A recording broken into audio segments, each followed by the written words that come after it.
Good morning students.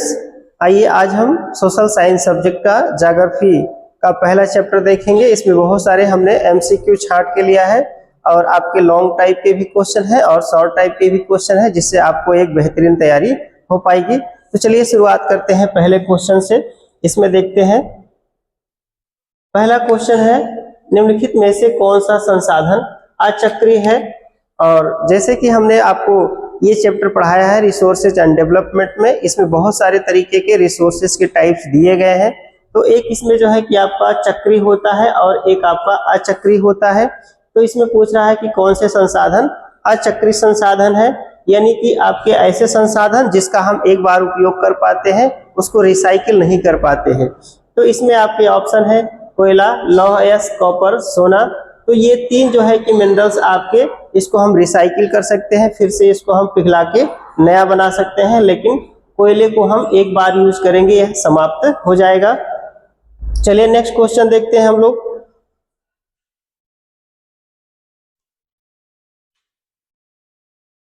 Second question है आपका, जीवाश्म ईंधन निम्नलिखित में से किस प्रकार के संसाधन या किस प्रकार के उदाहरण है। ऑप्शन है आपके नवीकरणीय, दूसरा है आपका प्रवाह, सी है आपका जैविक और डी है आपका अनवीकरणीय संसाधन। तो इसमें देख सकते हैं कि नवीकरणीय संसाधन ऐसे होते हैं जो हमेशा यूज किए जा सकते हैं, जिसको हम बार बार यूज कर पाते हैं, और उनका जो है कि स्रोत अनंत होता है एक तरीके से। जैसे हमारा आपका पवन ऊर्जा,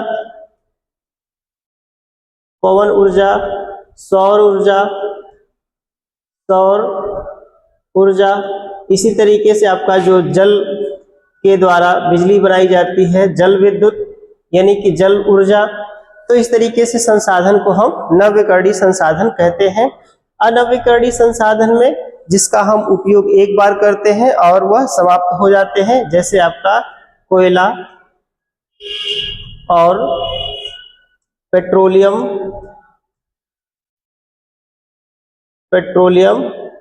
और जो प्राकृतिक गैस है, उन सब का हम उपयोग करते हैं, एक बार यूज करने से वह समाप्त हो जाते हैं।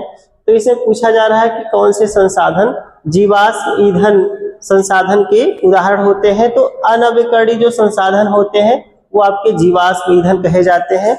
जीवाश्म का मतलब जिसमें जीव के अवशेष पाए जाते हैं, जिसमें आपका जो प्राकृतिक वनस्पतियां और जो जीव जंतु होते हैं, इनसे जिसका निर्माण होता है। तो प्राकृतिक वनस्पतियों से आपके कोयले का निर्माण होता है, जीव जंतुओं के अवशेष से हमारा पेट्रोलियम का निर्माण होता है। तो ऐसे संसाधन आपके जीवाश्म ईंधन कहलाते हैं, जो अनवीकरणीय संसाधन होते हैं। तो इसमें आपके ये सारे संसाधन आते हैं और इसका राइट आंसर है आपका अनवीकरणीय संसाधन।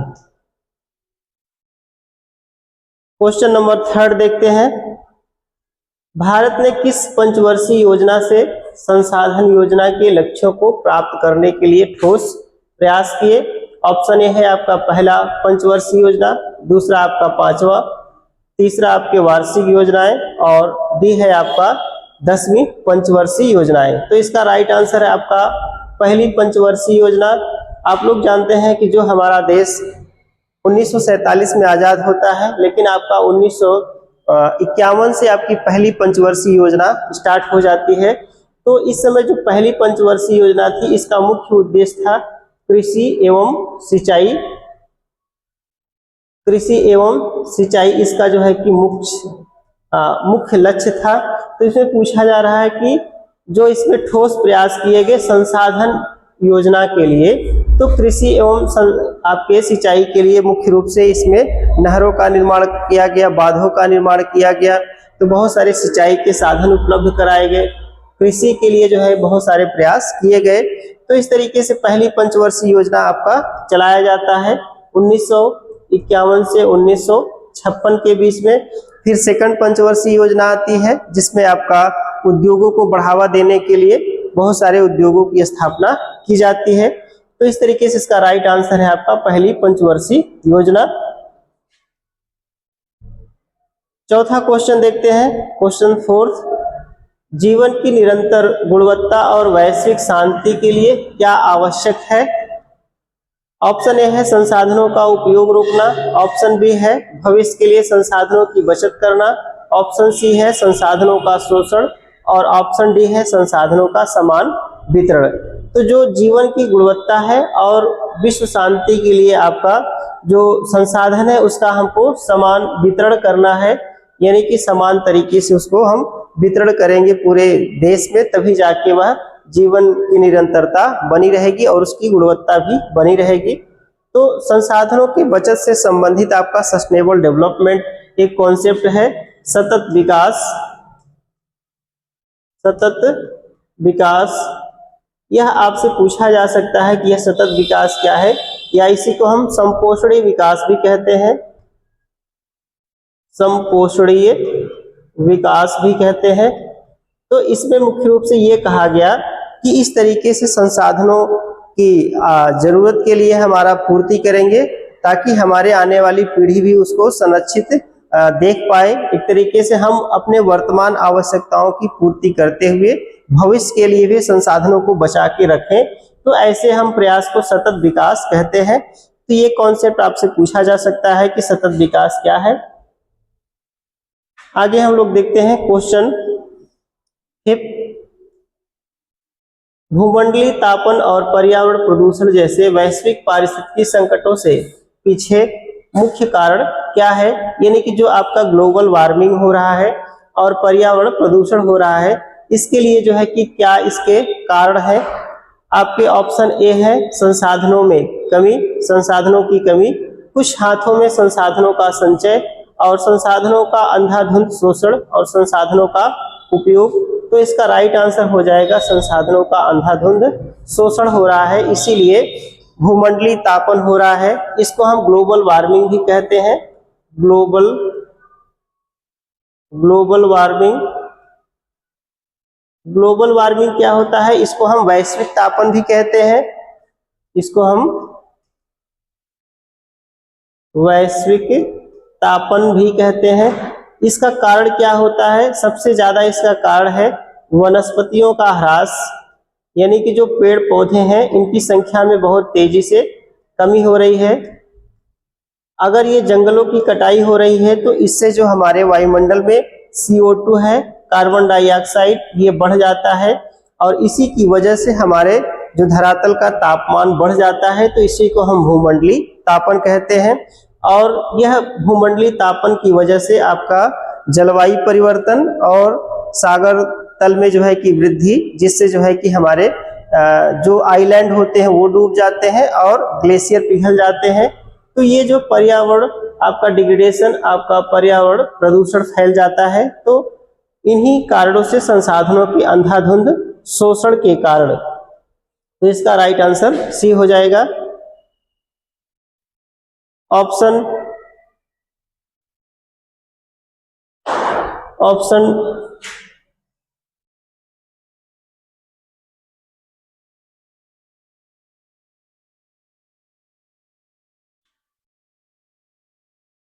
क्वेश्चन नंबर 6 देखते हैं।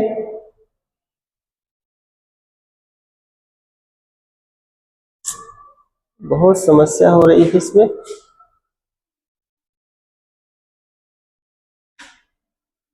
क्वेश्चन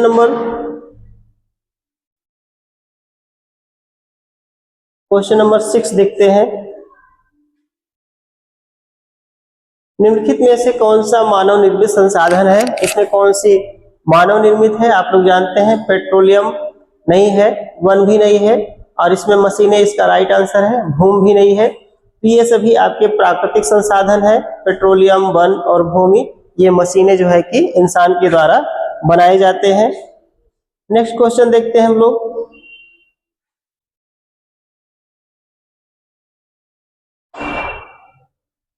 गांधी जी के अनुसार निम्नलिखित में से कौन सा वैश्विक स्तर पर संसाधन की कमी का मूल कारण है।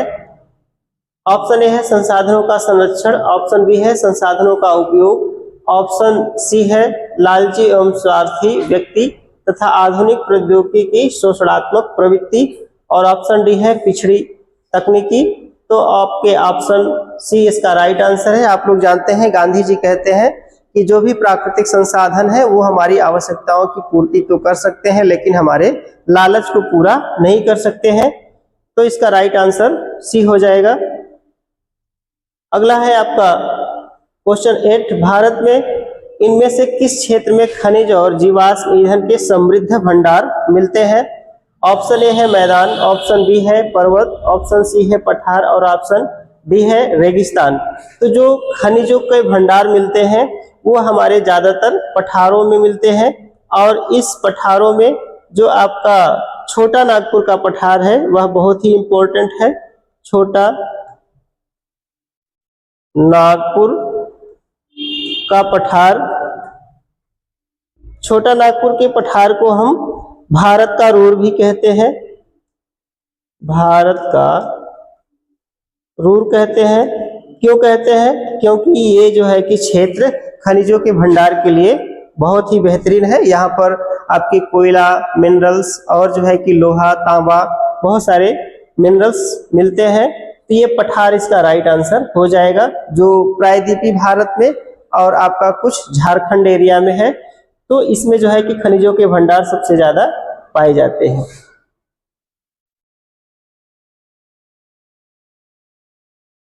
क्वेश्चन 9 देखते हैं। क्वेश्चन नंबर 9,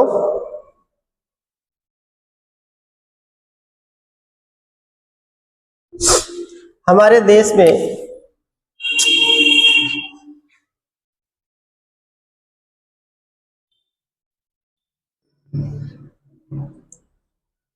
चलिए आगे देखते हैं। कुछ सेकंड के लिए लाइट चली गई थी आपके। तो क्वेश्चन नंबर 9 देखते हैं। क्वेश्चन नंबर 9 देखते हैं, हमारे देश में जंगलों वनों के लिए कितना वांछित क्षेत्र होना चाहिए या कितना है? तो आपका जो है कि हमारे देश के लिए या किसी भी देश के लिए जो उसका कुल क्षेत्रफल है उसका लगभग 33% जो है कि वन होने चाहिए, वनस्पतियां होने चाहिए। तो इसका राइट आंसर आपका 33% है। 33% वन हमारे भारत के कुल क्षेत्रफल का होना चाहिए, लेकिन लगभग आपका 22% के आसपास ही हमारे भारत में पूरे जंगल है। तो यह मानक से बहुत ज्यादा कम है। तो ये जो है कि इतना प्रतिशत है वास्तव में जंगल, लेकिन इतना होना चाहिए। तो ये जो है कि मानक के आधार पर नहीं है, तो इसलिए हम लोगों को प्लांटेशन करना चाहिए।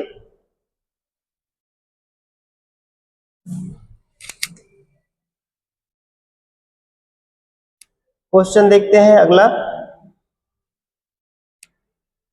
संसाधनों को उनकी उत्पत्ति के आधार पर कैसे वर्गीकृत किया जा सकता है, यानी कि उसकी उत्पत्ति कैसे हुई है? तो ये हमारे ऑप्शन है आपका जैविक और अजैविक, बी ऑप्शन है नव्यकरणीय और अनव्यकरणीय, सी ऑप्शन है आपका व्यक्तिगत और सामुदायिक और डी ऑप्शन है आपका संभावित और आरक्षित।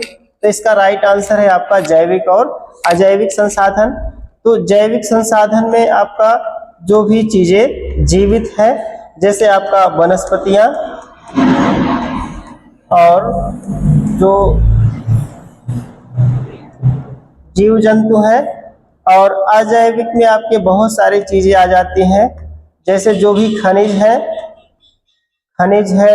जल है, मृदा है। तो ऐसी चीजें जिसमें जीव नहीं है वो सभी अजैविक इसमें संसाधन में आते हैं। आपका ये ओनरशिप के आधार पर है, व्यक्तिगत और सामुदायिक, यानी कि व्यक्तिगत में कोई भी संसाधन अपना खुद का है, सामुदायिक में जिसमें किसी कम्युनिटी या गांव या किसी शहर का उसमें एक तरीके से उनका अधिकार हो, वो यह आपका सामुदायिक हो जाता है। क्वेश्चन नेक्स्ट देखते हैं, निम्नलिखित में से किस राज्य में अति पशुचारण भूमि निम्नीकरण के लिए जिम्मेदार है? तो अति पशुचारण आपका कहां कहां पर होता है? सबसे ज्यादा पशुचारण के लिए आपका लैंड डिग्रेडेशन, ये भूमि निम्नीकरण, इसको हम इंग्लिश में बोलते हैं लैंड डिग्रेडेशन, यानी कि भूमि की गुणवत्ता में कमी हो जाती है। यानी कि किसी भी कारण से जो भूमि है इसकी भूमि की गुणवत्ता में कमी आ जाती है तो इसी को हम भूनिम्नीकरण कहते हैं। चाहे वह आपका मृदा अपरदन हो, उसमें एल्कोहल की मात्रा बढ़ जाए, या सेलेनाइन आपका जो है कि सॉइल हो जाए, उसमें नमक की मात्रा बढ़ जाए, या किसी भी तरीके से वह अनुपजाऊ हो जाए, तो इसको हम भूमि निम्नीकरण कहते हैं। तो इसके ऑप्शन है आपके झारखंड और उड़ीसा, बी ऑप्शन है मध्य प्रदेश और राजस्थान, सी ऑप्शन है पंजाब और हरियाणा, और डी ऑप्शन है आपके केरल और तमिलनाडु। तो इसका राइट आंसर यहाँ दिया गया है मध्य प्रदेश और राजस्थान। चलिए नेक्स्ट देखते हैं हम लोग।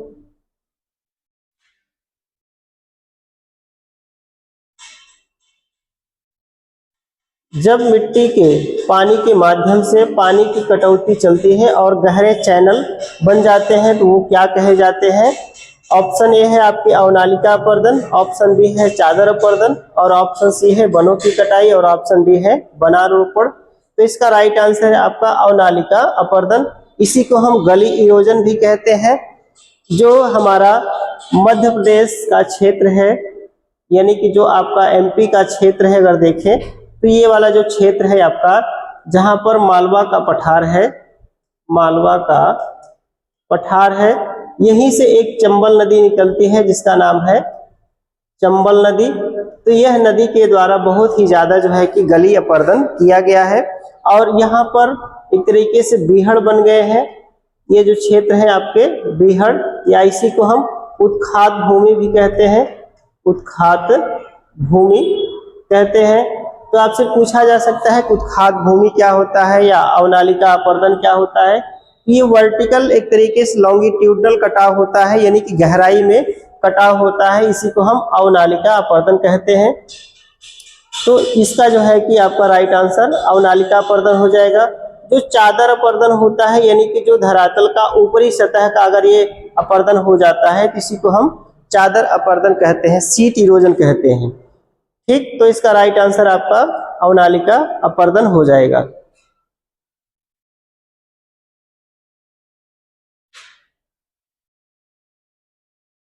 अगला है क्वेश्चन, निम्नलिखित में से कौन सा जैविक संसाधन का एक उदाहरण है? तो जैविक आप लोग जानते हैं जिसमें आपका जीवित चीजें हो, जीव के अवशेष हो। इसमें ऑप्शन है आपका चट्टान, लौह अयस्क, सोना, पशु। तो ये आपका जैविक संसाधन है।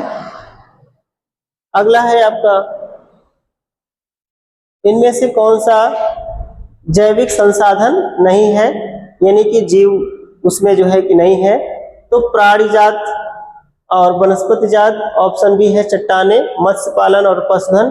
तो ये चट्टाने आपका जैविक संसाधन नहीं है बल्कि अजैविक संसाधन है। क्वेश्चन नंबर 15 देखते हैं, इनमें से किस प्रांत में सीढ़ीदार खेती की जाती है? जो आपका, इसी को हम समोच्च रेखीय कृषि भी कहते हैं, समोच्च रेखीय कृषि भी कहते हैं, क्योंकि ये जो पहाड़ होते हैं, यानी कि जो पहाड़ होते हैं, तो ये पहाड़ों के जो यहाँ पर स्टेप होते हैं, इन स्टेप पे खेती की जाती है। तो इसको हम सीढ़ी नुमा या सीढ़ीदार खेती कहते हैं, समोच्च रेखीय कृषि कहते हैं। तो ये ज्यादातर आपके जो पठारी वाले भाग हैं, पहाड़ी वाले भाग हैं, उन सारे क्षेत्रों में होता है। जैसे आपका उत्तराखंड, उत्तराखंड के अलावा आपका जो है कि नॉर्थ ईस्ट, यानी कि आपका उत्तर पूर्वी राज्य, उत्तर पूर्वी राज्य जिसमें आपका नागालैंड, मिजोरम, त्रिपुरा, मणिपुर, ये सभी है। तो ऑप्शन आपका इसमें डी शायद होगा, क्योंकि इसमें सारे ऑप्शन नहीं दिखाई दे रहे हैं। तो आपका ये उत्तरांचल दिया गया है, तो इस समय आपका ये उत्तराखंड हो जाएगा। इसका राइट आंसर आपका उत्तराखंड हो जाएगा, उत्तरांचल। ऑप्शन आपके क्वेश्चन नंबर 16 देखते हैं, निम्नलिखित में से कौन सी मृदा भारत के सबसे विस्तृत क्षेत्र में पाई जाती है, सबसे ज्यादा क्षेत्र में पाई जाती है? तो आपके ऑप्शन है लेटेराइट, ऑप्शन बी है काली मिट्टी, ऑप्शन सी है जलोढ़, और ऑप्शन डी है लाल मिट्टी। तो आप जानते हैं कि जलोढ़ मिट्टी का विस्तार सबसे ज्यादा भारत में पाया जाता है। लगभग आपका 43% एरिया में आपका ये जलोढ़ मिट्टी पाई जाती है। और जो जलोढ़ मिट्टी का निर्माण हुआ है, इसमें 3 नदी तंत्र के द्वारा जो है कि मुख्य रूप से हुआ है। इसमें जैसे आपका सिंधु नदी तंत्र, सिंधु नदी तंत्र, दूसरा आपका गंगा नदी तंत्र और तीसरा आपका ब्रह्मपुत्रा नदी तंत्र, ब्रह्मपुत्रा नदी तंत्र। ये 3 नदियों के द्वारा जो है कि इन जलोढ़ मिट्टी का निर्माण हुआ है। नदियों के द्वारा लाई गई मिट्टी ने जो पार्ट दिया है वो सारी जलोढ़ मिट्टी है। तो इसका जो है कि विस्तार 43% पर है और आपका ये जलोढ़ मिट्टी होगा। अगला है कौन सा शीत मरुस्थल बाकी देशों की अपेक्षा में अलग है। तो भारत में जानते हैं कि जो आपका जो सबसे ज्यादा आपके जहां पर ठंडक पड़ती है शीत मरुस्थल वाले क्षेत्र मुख्य रूप से लद्दाख स्टेट है। तो ऑप्शन ए है आपका लेह, कारगिल, लद्दाख और द्रास। तो ये जो है कि आपका लद्दाख क्षेत्र सभी शीत मरुस्थल से अलग है। अलग का मतलब यहाँ पर थोड़ी सी जनसंख्या पाई जाती है। अगला क्वेश्चन हम लोग देखते हैं,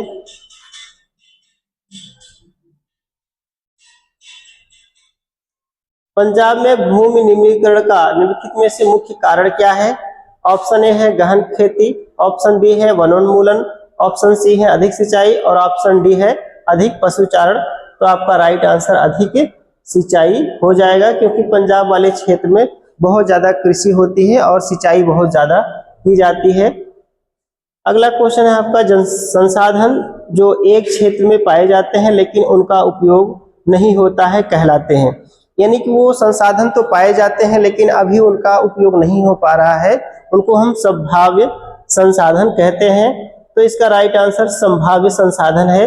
जैसे हमारे पास वो सारे संसाधन हैं लेकिन भविष्य में हम उसकी उपयोग कर पाएंगे। जैसे हमारे वायुमंडल में हाइड्रोजन गैस है, हाइड्रोजन और ऑक्सीजन गैस है, लेकिन इस गैस का हम इस्तेमाल नहीं कर पा रहे हैं। आगे हमारे पास अगर टेक्नोलॉजी होगी तो इन सारी गैसों का हम इस्तेमाल कर पाएंगे।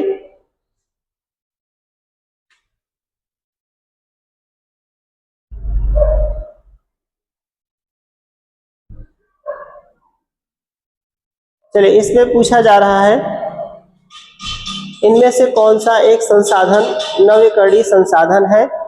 तो ऑप्शन ए है खनिज तेल, कोयला और गैस। आगे देखते हैं इसके ऑप्शंस।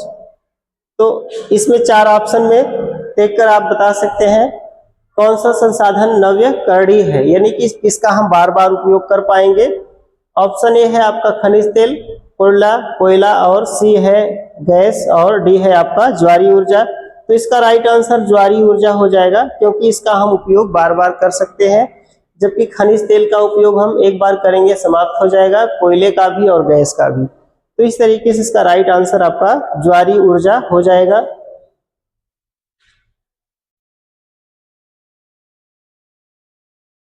अगला है आपका अत्यधिक निक्षालन के द्वारा कौन सी मिट्टी का निर्माण हुआ है। ऑप्शन ए है जलोढ़ मिट्टी, ऑप्शन बी है लाल, ऑप्शन सी है लेटेराइट, ऑप्शन डी है रेगिस्तानी मिट्टी। तो इसका राइट आंसर आपका लेटेराइट मिट्टी। इसमें निक्षालन, इसी को हम लीचिंग प्रोसेस भी कहते हैं। लीचिंग क्या होता है, जैसे जब वर्षा होती है, वर्षा का जल हमारे धरातल पर आता है तो ये पानी इसमें घुलकर और इसमें जो पोषक पदार्थ हैं ये पोषक पदार्थ बह जाते हैं। पोषक पदार्थों का बह जाना यानी कि पानी के साथ में ये पोषक पदार्थ निकलकर चले जाते हैं, इसी को हम लीचिंग प्रोसेस कहते हैं। और फिर यहाँ पर जो मिट्टी बच जाती है वही आपका लेटेराइट मिट्टी होती है, जिसको हम ये आपका लेटेराइजेशन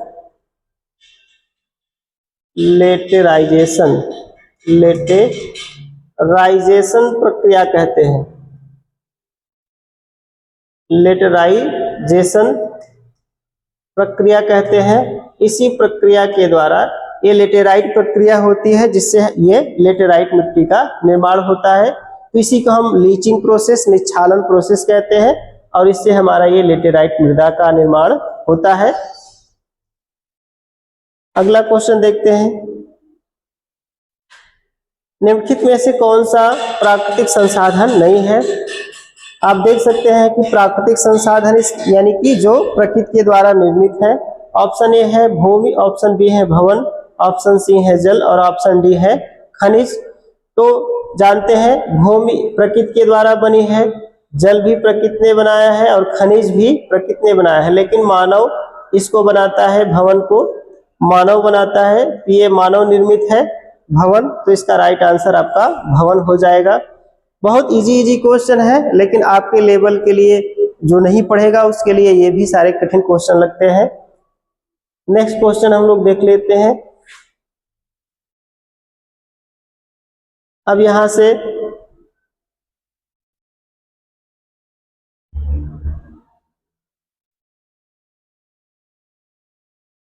चलिए, इसमें जो है कि आपके कुछ शॉर्ट टाइप के क्वेश्चन लिए हैं हमने। उत्पत्ति के आधार पर संसाधनों को कितने भागों में बांटा जा सकता है। इसमें उत्पत्ति के आधार पर आप देख सकते हैं आपका जैविक और अजैविक के रूप में बांटा जा सकता है। ऑप्शन आपके नवीकरणीय, अनवीकरणीय, व्यक्तिगत और सामुदायिक, संभाव्य और विकसित। तो इसका राइट आंसर आपका सी हो जाएगा, जैव और अजैविक।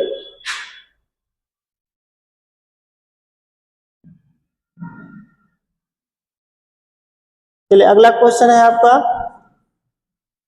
किस मृदा को रेगुर मृदा कहते हैं। यानी कि आपके ऑप्शन है आपके जलोढ़, ऑप्शन बी है काली मिट्टी, ऑप्शन सी है लाल मिट्टी और ऑप्शन डी है लेटेराइट मिट्टी। तो इसका राइट आंसर आपका काली मिट्टी हो जाएगा। ये जो है कि भारत के जो दक्कन का पठार है, दक्कन का जो पठारी भाग है, उस पठारी वाले भाग में ये काली मिट्टी का निर्माण हुआ है। और ज्यादातर ये हमारा महाराष्ट्र स्टेट में ये सबसे ज्यादा काली मिट्टी पाई जाती है। और काली मिट्टी में कपास की खेती ज्यादा होती है, इसीलिए कभी कभी इसको कपास वाली मिट्टी भी कहते हैं। और इसमें पानी सोखने की क्षमता बहुत ज्यादा होती है, पानी सोखने की क्षमता बहुत ज्यादा होती है। इसीलिए जो है कि इसमें चावल, गन्ना और कपास, ये तीन चीजों का उत्पादन सबसे ज्यादा होता है।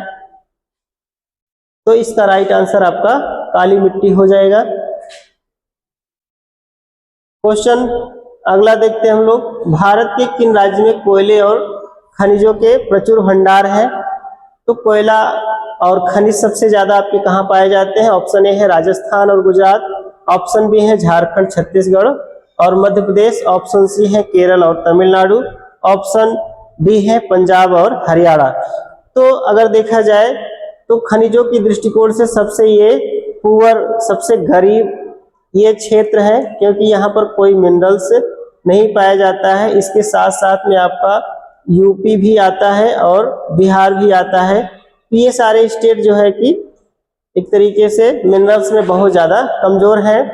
राजस्थान में आपका चांदी और इसके अलावा तांबा खूब ज्यादा पाया जाता है। तांबा के लिए एक आपका एक यहाँ पर झुंझुनू एक जिला है, झुंझुनू यहाँ पर खूब ज्यादा पाया जाता है। गुजरात में आपका पेट्रोलियम के लिए इम्पोर्टेंट है, पेट्रोलियम। और जैसे गुजरात में आपका अंकलेश्वर हो गया, और इसके लिए नमक के लिए इम्पोर्टेंट है। जो सबसे ज्यादा खनिज भंडार आपके पाए जाते हैं इस तीनों स्टेट में, झारखंड, छत्तीसगढ़, मध्य प्रदेश और इसके साथ साथ में आपका उड़ीसा में भी मिनरल्स खूब ज्यादा पाए जाते हैं। झारखंड में आपका कोयले के लिए इम्पोर्टेंट क्षेत्र है, कोयले के लिए आपका झरिया, इसके अलावा आपका सिंहभूमि जिला हो गया, और इसके अलावा आपका गिरिडीह हो गया। कई ऐसे क्षेत्र हैं जो आपके कोयले के लिए और आपके अभ्रक के लिए भी जाने जाते हैं। ये आपका छत्तीसगढ़ में आपका जो बैलाडीला खान है, ये बहुत ही इम्पोर्टेंट है। मध्य प्रदेश में जैसे आपका बालाघाट है, बालाघाट ये भी जो है कि आपके मिनरल्स के लिए इम्पोर्टेंट है।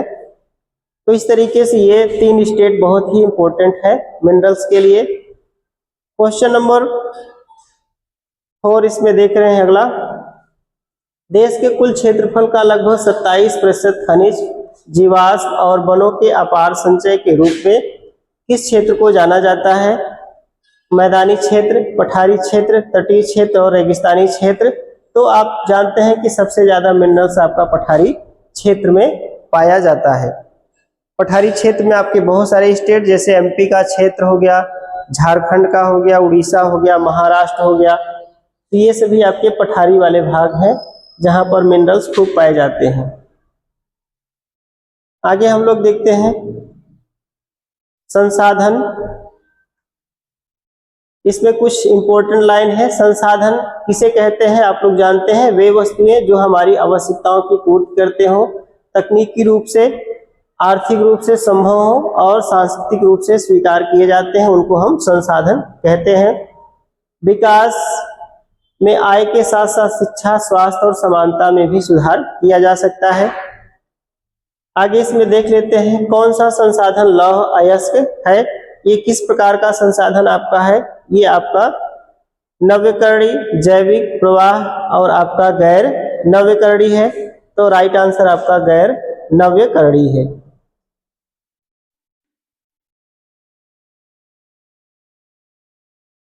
अगला क्वेश्चन है आपका, निम्नलिखित में से किस प्रकार के संसाधनों के तहत ज्वारीय ऊर्जा नहीं रखी जाती है? ज्वारीय ऊर्जा किस कैटेगरी में हम नहीं रखेंगे? तो आपका ये पुनः पूर्ति योग, मानव निर्मित, अजैविक और गैर पुनर्नवीनीकरण, यानी कि यह नव्यकरणीय संसाधन है ज्वारीय ऊर्जा। निम्नलिखित में से क्या पंजाब में भूमि क्षरण का मुख्य कारण है? गहन कृषि, वनों की कटाई, अधिक सिंचाई और अत्यधिक चराई। तो इसका राइट आंसर है आपका अधिक सिंचाई। जितने क्वेश्चन हम लोग कर ले रहे हैं इससे बाहर कोई भी क्वेश्चन नहीं आएगा इस चैप्टर से। सीढ़ीदार कृषि, इसको हम लोगों ने देख लिया। उत्तराखंड में जैव संसाधन का उदाहरण नहीं है आपका मिनरल्स, इसको भी देख लिया है। नवकरणीय पुनः पूर्ति योग्य संसाधनों का उदाहरण है आपका वन और वन्य जीव। यह नवकरणीय संसाधन है और पुनर्भरण इसका हो जाता है। जैसे वनों की कटाई अगर हम करते हैं और कटाई करने के बाद कई साल तक छोड़ देते हैं तो पुनः वो अपना भरण कर लेते हैं, फिर से नए जंगल आ जाते हैं।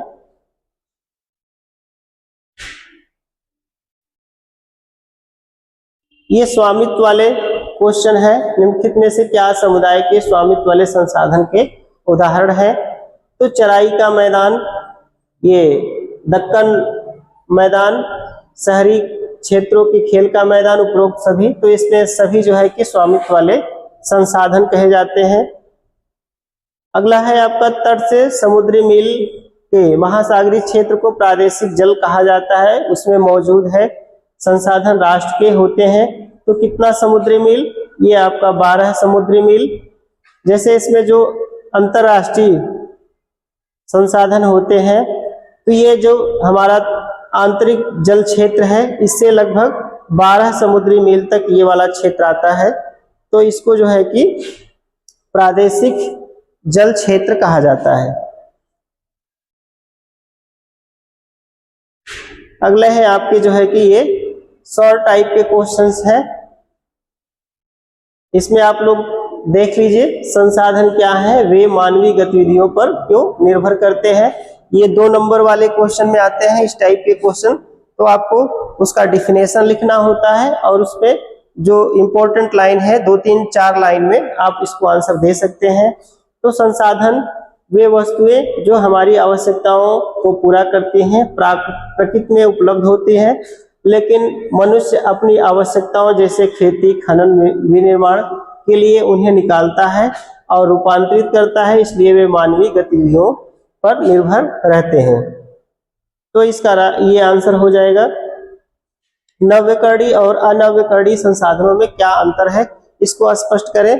बहुत ही बार ये क्वेश्चन पूछा जाता है।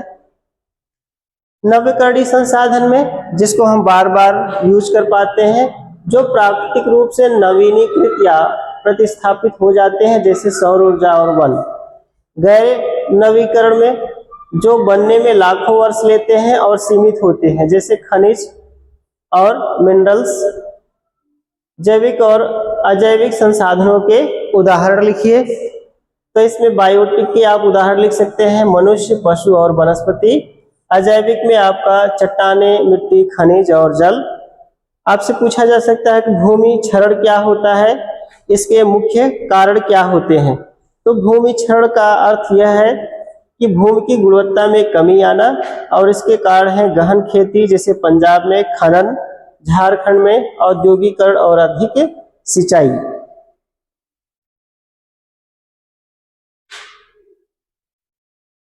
पहाड़ी क्षेत्रों में आपका मृदा अपरदन को रोकने के लिए क्या उपाय है, ये बहुत ही इंपॉर्टेंट है।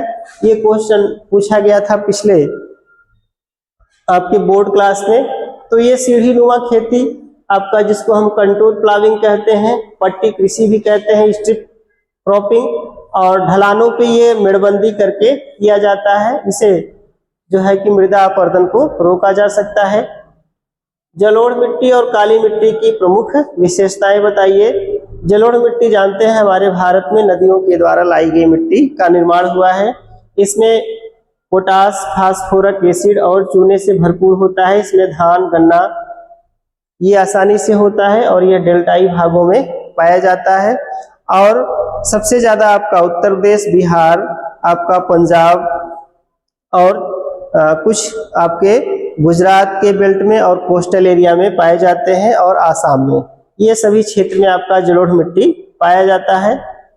आगे हम लोग देखते हैं सस्टेनेबल डेवलपमेंट से आप क्या समझते हैं। सतत विकास बहुत ही इंपॉर्टेंट है, यहां से क्वेश्चन आ सकता है। ऐसा विकास जो वर्तमान पीढ़ी की जरूरतों को पूरा करे और भविष्य की पीढ़ियों के लिए संसाधनों से समझौता किए बिना या ना करे, अर्थात पर्यावरण को नुकसान पहुंचाए बिना विकास करना, इसको हम सस्टेनेबल डेवलपमेंट कहते हैं। भारत में संसाधन नियोजन क्यों आवश्यक है, क्योंकि संसाधनों का बहुत ज्यादा दुरुपयोग किया जाता है। संसाधनों के अंधाधुंध उपयोग से उत्पन्न समस्याओं, पर्यावरण प्रदूषण, संसाधन में कमी के कारण संसाधनों का उचित प्रबंधन और दीर्घकालिक उपयोग सुनिश्चित करने के लिए ये आपका संसाधनों का नियोजन करना आवश्यक है। निम्नलिखित में संसाधनों में से लौह यश किस श्रेणी में आता है, तो आप लोग जानते हैं गैर नवीकरणीय। ये आपका सौर टाइप का क्वेश्चन चल रहा है।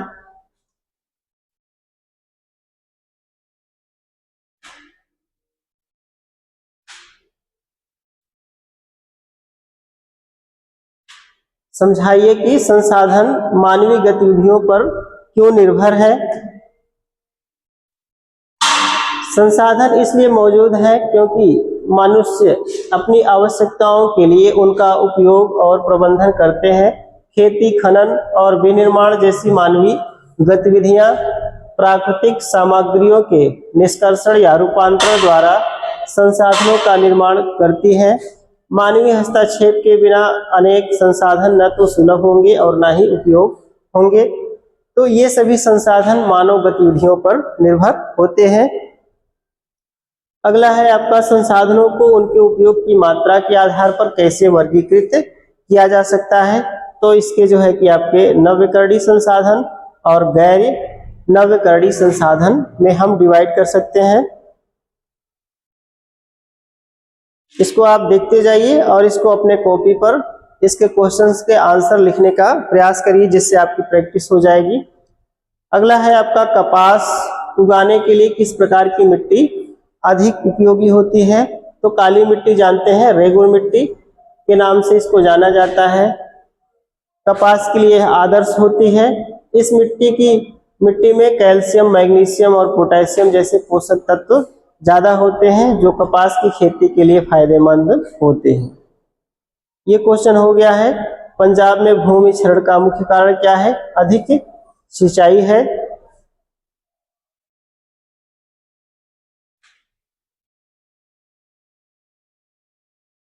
नवीकरणीय संसाधनों के दो उदाहरण दीजिए। नवीकरणीय संसाधन में आप लोग जानते ही हैं, जैसे पवन ऊर्जा, सौर ऊर्जा, जल ऊर्जा, ये सभी हैं। नवीकरणीय संसाधनों के उदाहरण में सौर ऊर्जा शामिल है, जो सूर्य से प्राप्त होती है। सौर पैनल के माध्यम से इसका उपयोग किया जाता है। और पवन ऊर्जा बिजली उत्पादन के लिए पवन टर्बाइनों का उपयोग करके उत्पन्न किया जाता है। काली मिट्टी वाले 3 राज्यों के नाम बताइए, और उस मिट्टी में मुख्य रूप से कौन सी फसल उगाई जाती है। तो काली मिट्टी महाराष्ट्र, गुजरात और मध्य प्रदेश में पाई जाती है। इन राज्यों में मुख्य रूप से कपास मुख्य फसल है, क्योंकि काली मिट्टी पोषक तत्वों से भरपूर होती है और नमी को अच्छी तरह से बनाए रखती है, जिससे कपास की खेती के लिए इम्पोर्टेंट है। अगला है आपका पहाड़ी क्षेत्रों में मृदा अपरदन के क्या उपाय हैं। तो ये सभी उपाय हैं। पहाड़ी क्षेत्रों में आप देख सकते हैं कि नियंत्रित करने के लिए, आप मृदा अपरदन को नियंत्रित करने के लिए, मिट्टी को स्थिर बनाने के लिए पेड़ और घास लगाते हैं। पानी के बहाव को धीमा करने के लिए सीढ़ीदार खेती करते हैं, और ये सभी इस तरीके से फसलों को उगाते हैं। चेक डैम, इन सब का उपयोग करते हैं। प्राकृतिक संसाधन मनुष्यों के लिए किस प्रकार महत्वपूर्ण है। आप बहुत सारे एग्जाम्पल देके इसमें लिख सकते हैं। सतत विकास आर्थिक विकास के बारे में क्या है। सतत विकास के बारे में हो गया है। एजेंडा 21 क्या है। एजेंडा 21 के विषय में आप लोग देख लीजिए। एजेंडा 21 एक वैश्विक कार्य योजना है, जो 1992 में संयुक्त राष्ट्र पृथ्वी शिखर सम्मेलन में अपनाया गया था। इसमें कृषि, वानिकी, उद्योग जैसे विभिन्न क्षेत्रों में सतत विकास के लिए रणनीतियों की रूपरेखा दी गई थी। ठीक, एजेंडा 21 का उद्देश्य पर्यावरणीय मुद्दों का समाधान और विश्व स्तर पर टिकाऊ प्रथाओं को बढ़ावा देना था।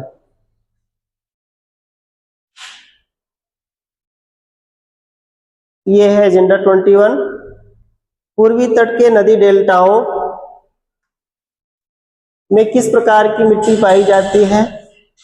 डेल्टाओं में जानते हैं कि जो जलोढ़ मिट्टी पाई जाती है। पूर्वी तट के नदी डेल्टाओं में पाई जाने वाली मिट्टी, पूर्वी तट के नदी डेल्टाओं में जलोढ़ मिट्टी मुख्य रूप से पाई जाती है। जैविक और अजैविक संसाधन क्या होते हैं, इसको आपने देख लिया। यानी कि जो जीवित चीजें हैं और वो जैविक, और जो निर्जीव है वो सभी अजैविक चीजें हैं।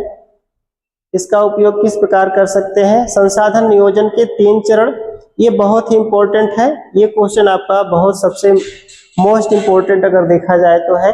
इसके 3 चरण हैं। पहला चरण आपका मूल्यांकन करना, यानी कि जो भी संसाधन है उन संसाधनों का हम एक तरीके से मूल्यांकन करते हैं, उसकी पहचान करते हैं और फिर उसका हम उपयोग करते हैं।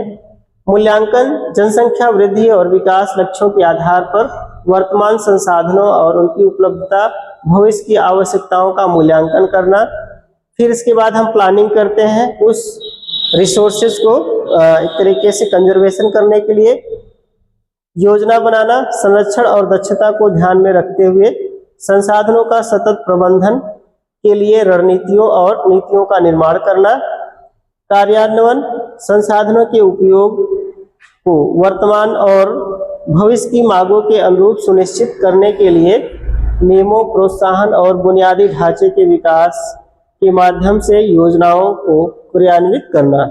यानी कि पहले हम क्या करेंगे, उन संसाधनों का मूल्यांकन करेंगे, उन संसाधनों की पहचान करेंगे जिसका हमको प्लानिंग करना है कि उसको लॉन्ग टाइम तक हमको कंजर्वेशन करना है। तो उसके बाद उसकी पहचान करके फिर हम उसको प्लानिंग बनाते हैं, किस तरीके से हम उसको कंजर्वेशन करेंगे, फिर उसको हम लागू करेंगे। तो वो सारी चीजें इम्प्लीमेंट करेंगे जिससे हमारा वो रिसोर्सेज का प्लानिंग कर पाएंगे और लॉन्ग टाइम तक हम उसको कंजर्वेशन कर सकते हैं। तो ये 3 इसके स्टेप है।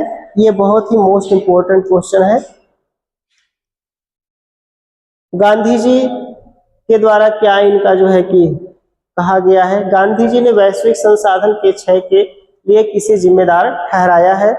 तो गांधी जी ने वैश्विक संसाधन क्षय का कारण औद्योगिक राष्ट्रों और उनकी अधिक उपभोग प्रथाओं को बताया है। बहुत ज्यादा मानव जो है कि संसाधनों का दुरुपयोग करता है। जैसे कि एग्जाम्पल से समझें, हम लोग कहीं भी जाते हैं, रेलवे फाटक गिर जाता है तो भी हमारी गाड़ी स्टार्ट रहती है, तो लगता है कि ये हमारा पेट्रोल जल रहा है, नहीं, लेकिन वह पूरा देश की संपदा है। तो हम लोगों को कम से कम उपयोग करना चाहिए, किसी संसाधन का मिसयूज नहीं करना चाहिए। वो सभी पेट्रोल डीजल हम लोग अगर गाड़ी स्टार्ट करके छोड़ देते हैं तो वो ऐसे नाजायज में ही जलता रहता है। तो इस तरीके से जो हमारी एक तरीके से जो खर्च करने की दशाएं हैं, प्रथाएं हैं, वो गलत है। इसके अलावा औद्योगिक राष्ट्र के लिए, विकसित देश जो औद्योगिकरण और आर्थिक विकास के लिए संसाधनों का उच्च दर से उपयोग किया जाता है, जिससे ये संसाधन समाप्त हो जाते हैं। संसाधन क्षय यानी कि संसाधनों का नुकसान कैसे हो रहा है। पर्यावरणीय प्रभाव, पर्यावरण का प्रभाव भी है। परिणाम स्वरूप वैश्विक स्तर पर पर्यावरण का क्षरण और संसाधनों की कमी होती है, जिससे आने वाली पीढ़ियां प्रभावित होती है। कितना रह गया है?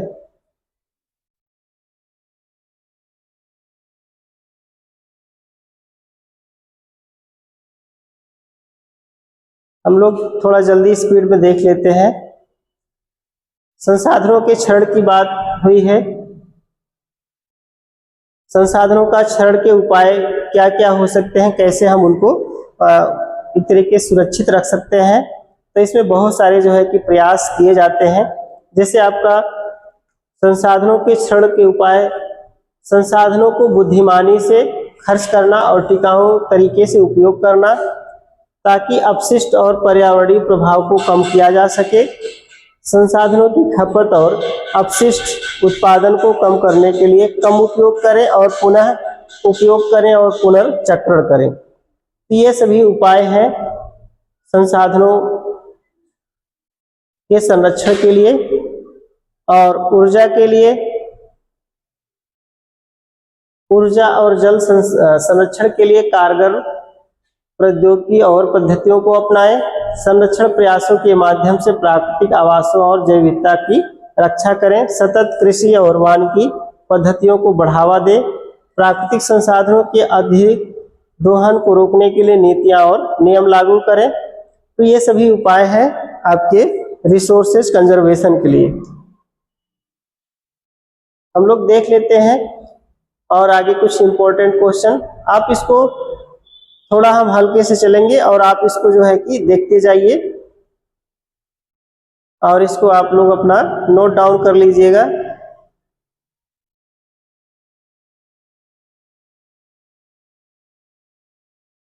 लेटेराइट मिट्टी के बारे में हो गया है।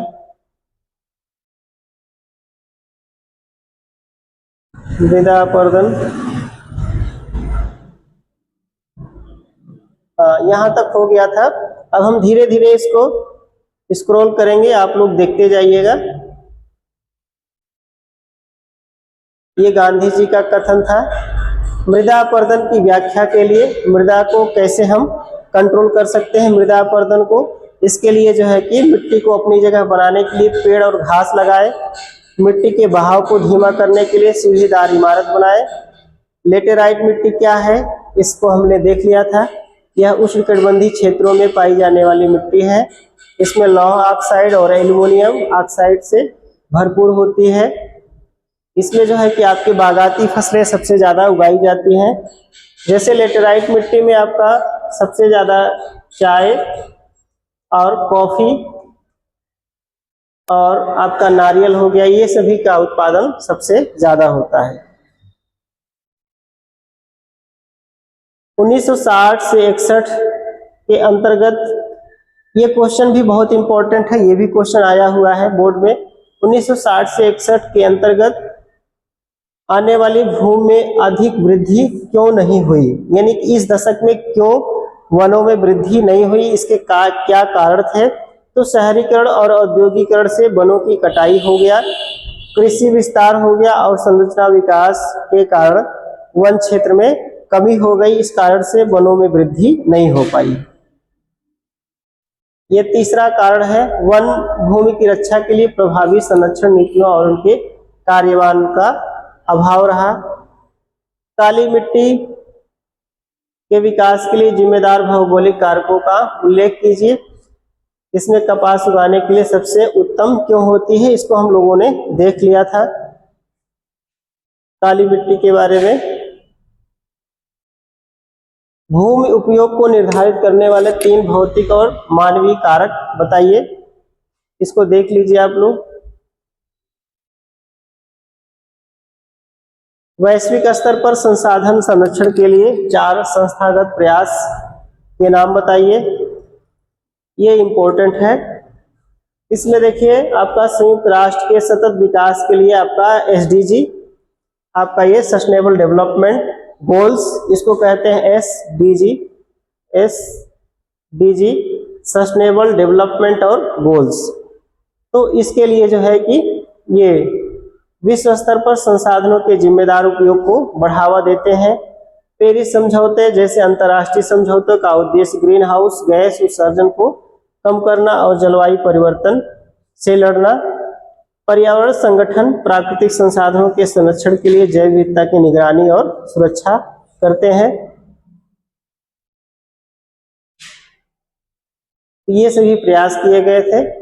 संभावित और विकसित संसाधन, इसमें देख सकते हैं किसको हम संभावित संसाधन कहते हैं और विकसित संसाधन भंडार एवं ये भंडार और स्टॉक संसाधन। सतत विकास क्यों आवश्यक है, इसको आप पोज करके इसको आप नोट डाउन कर लीजिएगा। प्राकृतिक संसाधन क्या है, संसाधनों के संरक्षण के उपाय, ये सभी हम लोगों ने देख लिया। तो चलिए आज हमने इसको पूरा कंप्लीट करने का प्रयास किया। आपका इसके बाद नेक्स्ट चैप्टर को भी हम देखेंगे। एक एक चैप्टर के हम लॉन्ग टाइप के क्वेश्चन, शॉर्ट और MCQ सभी लेके आएंगे ताकि आपकी तैयारी बेहतर से बेहतर हो सके। आप इसको बार बार देखिए और अपने कॉपी पर ज़्यादा से ज़्यादा लिखने का प्रयास कीजिए जिससे आपका बहुत ही अच्छी तैयारी हो पाए। तो चलिए नेक्स्ट वीडियो मिलते हैं, तब तक के लिए नमस्कार, जय हिंद।